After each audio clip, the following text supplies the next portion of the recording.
សង្គមមួយក្នុងចំណោមសង្គមដំបូងបំផុតនៅក្នុងទឹកដីនៃប្រទេសប៊ុលហ្គារីសម័យទំនើបគឺវប្បធម៌ Neolithic Karanovo ដែលមានតាំងពីឆ្នាំ6500មុនគ្រិស្តសករាជ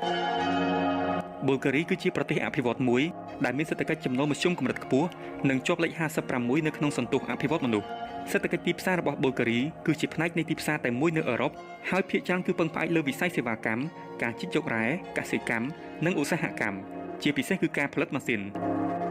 ទោះជាយ៉ាងណាអំពើពុករលួយកំពុងតែរីករាលដាលដែលជាបញ្ហាសេដ្ឋកិច្ចសង្គមដ៏សំខាន់ប្រទេសប៊ុលហ្គារីបានជាប់ជាប្រទេសដែលពុករលួយបំផុតនៅក្នុងសហភាពអឺរ៉ុបនៅក្នុងឆ្នាំ2018ប្រទេសនេះក៏កំពុងតែប្រឈមនឹងវិបត្តិប្រជាសាស្ត្រផងដែរដោយចំនួនប្រជាជនរបស់ខ្លួនបានធ្លាក់ចុះជារៀងរាល់ឆ្នាំចាប់តាំងពីឆ្នាំ1990មកម្ល៉េះបច្ចុប្បន្នប៊ុលហ្គារីមានប្រជាជនចំនួន77លាននាក់គឺធ្លាក់ចុះពីកម្រិតខ្ពស់បំផុត79លាននាក់នៅក្នុងឆ្នាំ1988ប៊ុលហ្គារីគឺជាសមាជិកនៃសហភាពអឺរ៉ុបអង្គការ NATO និងក្រុមប្រឹក្សាអឺរ៉ុបវាក៏ជាសមាជិកស្ថាបនិកនៃ OSCE ហើយបានទទួលកៅអីនៅក្រុមប្រឹក្សាសន្តិសុខអង្គការសហប្រជាជាតិចំនួន3ដងទី1ទីតាំងភូមិសាស្ត្រប៊ុលហ្គារីមានឈ្មោះជាផ្លូវការថាសាធារណរដ្ឋប៊ុលហ្គារីមានទីតាំងស្ថិតនៅអឺរ៉ុបភាគអាគ្នេយ៍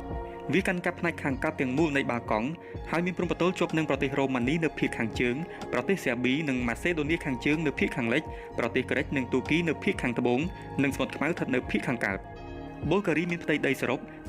11994 គីឡូម៉ែត្រការ៉េគឺជាប្រទេសធំជាងគេទី16នៅអឺរ៉ុបទី2រដ្ឋធានីសូហ្វៀគឺជារដ្ឋធានីនិងជាទីក្រុងធំជាងគេបំផុតនៃប្រទេសប៊ុលហ្គារីវាមានទីតាំងនៅជ្រលងសូហ្វៀនៅជើងភ្នំវីតូសានៅភាគខាងលិចនៃប្រទេសទីក្រុងនេះត្រូវបានសាងសង់នៅភាគខាងលិចនៃទន្លេអ៊ីស្កានិងមានប្រភពទឹករ៉ែជាច្រើនដូចជា Sophia Central Mineral Bus ជាដើមដោយស្ថិតនៅចំកណ្ដាលនៃបាល់កង់សូហ្វៀគឺស្ថិតនៅចំកណ្ដាលរវាងសមុទ្រខ្មៅនិងសមុទ្រអាដ្រីតិកហើយស្ថិតនៅជិតបំផុតទៅនឹងសមុទ្រអេហ្គែន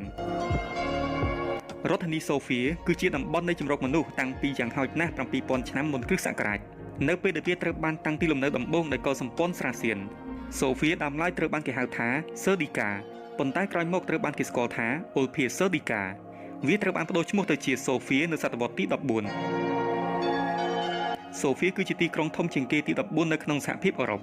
វាត្រូវបានហ៊ុមព័ទ្ធដោយភ្នំជាច្រើនដូចជាវីតូសានៅផ្នែកខាងត្បូងលីយ៉ូលីននៅភាគខាងលិចនិងភ្នំបាល់កង់ស្ថិតនៅភាគខាងជើងដែលធ្វើឲ្យវាក្លាយជារដ្ឋធានីអឺរ៉ុបខ្ពស់បំផុតទី3បន្ទាប់ពីរដ្ឋធានីអង់ដូរ៉ាឡាវេឡារបស់ប្រទេសអង់ដូរ៉ានិងរដ្ឋធានីម៉ាឌ្រីតរបស់ប្រទេសអេស្ប៉ាញ